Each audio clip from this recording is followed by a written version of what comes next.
My name is Tijuana Jackson. I'm an ex-convict turned motivational speaker, and you've just tuned in to another episode of Loud Advice. Yeah. Tijuana Jackson. This is what matters to me. Okay, what are we on Twitter? Brown-skinned girl on Twitter asked TJ, is it okay for an ex to keep in contact with an ex's family member when the family members are the ones keeping contact? Do she not sound sprung on some yesterday dick though? Let's be real. It really depends on what you want, okay? Is it flattering that your ex's family keeps in touch with you? Yes, I can tell that you a nice girl, but it's not their responsibility to establish boundaries. That's your responsibility. If they truly love you that much, they will understand you needing to distance yourself until you are ready to make contact. And if they really think you all that, fuck a phone call. Tell these niggas to send money, you know what I'm saying? Like your Facebook page, follow you on Twitter, help you get your brand up. Cause look, man, ain't no telling what they really up to, you know what I'm saying? Shit, they might be keeping dibs on your ass. This the bottom line, okay? When you are truthfully willing and ready to let go, you will let go. It's that simple. Look, man, do like I did. I cut my ex off so long, I forgot the bitch's name, okay? Then when I came back in contact with the family, everything was cool and dandy. I ended up fucking her sister. Stephen Rochester on Facebook asked, what do you think your biggest life lesson has been? My biggest life lesson has been, it takes two to make a child, but it only takes one stroke. Heavy Guns on YouTube asked, TJ, weigh in on some of this gun control going on. Would love to hear what you have to say. Gun control.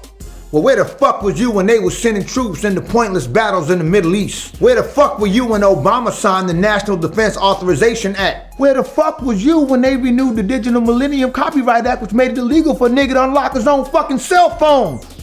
Say a prayer to my niggas doing time. Nah, they want to take away Heavy Guns' old 5-piece shooter. This nigga suddenly awake. Nigga, please, and why the fuck you asking me? You should be asking your fucking government. Hey man, let's face it, at some point in time, every great nation must fall, and America's not exempt. Nigga, you know it's over when the government can look you in your face and tell you that they gonna take away your privacy, CISPA, and all you give a fuck about is when the new iPhone coming out. The whole fucking country is divided between these demagogues and repugnants, not even realizing that both these motherfuckers is pre-approved by the same titans of industry. Nigga, we spend 3-4 years complaining about how the news and the TV and the media is just full of lies, and then we tune into the same fucking TV to follow the election. What kind of shit is that? It's over, nigga. Rip Van Winkle, you been asleep too long. Nigga, say goodbye to every weapon you own. Say goodbye to your privacy, and say goodbye to your right to a fair trial. Matter of fact, let me be the first to welcome you to Black America.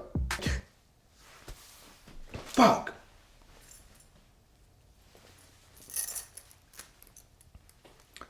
Why y'all ain't tell me my fucking chain was missing? Damn. KP on Skype asked, TJ, why are women so damn controlling, and how do you control a controlling woman? Look, man, you just told on yourself, okay? For the simple fact that you want to control a controlling woman. Look, man, you are with a controlling woman because you a controlling ass nigga. That's the bottom line. You don't control a controlling woman. You got with this controlling woman because maybe you like the challenge. Maybe you got with this controlling woman because she brings more structure to your life. Or maybe you got with this controlling woman and this controlling woman is not a woman. That is something to consider. Okay, don't laugh, that shit happened to my uncle, okay?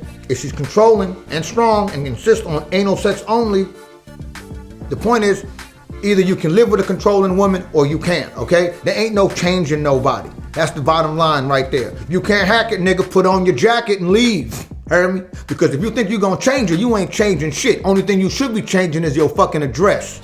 Romney Malco from Skype writes, I'm a fairly accomplished actor, yet and still, no one knows my name. Everybody keeps referring to me as the funny black guy, or the black dude from the 40-year-old virgin, or Conrad from Weeds, or Zeke the Freak. What can I do to get people to know my name? Well, look, man, first off, Romney Malco, I've never heard of you, okay?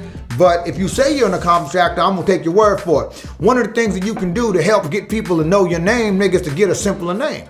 Okay? Because let's be real, a name like Romney Malco is not really what I would consider a memorable name. James Dean. That's a memorable name. Another thing that you can do is be white. Another thing you can do is date a Kardashian, because they popping them motherfuckers out by the minute. Or maybe you can get some business cards and staple them to your face. So my name is Tijuana Jackson, and that concludes this episode of Loud Advice. But look, man, if y'all really wanna,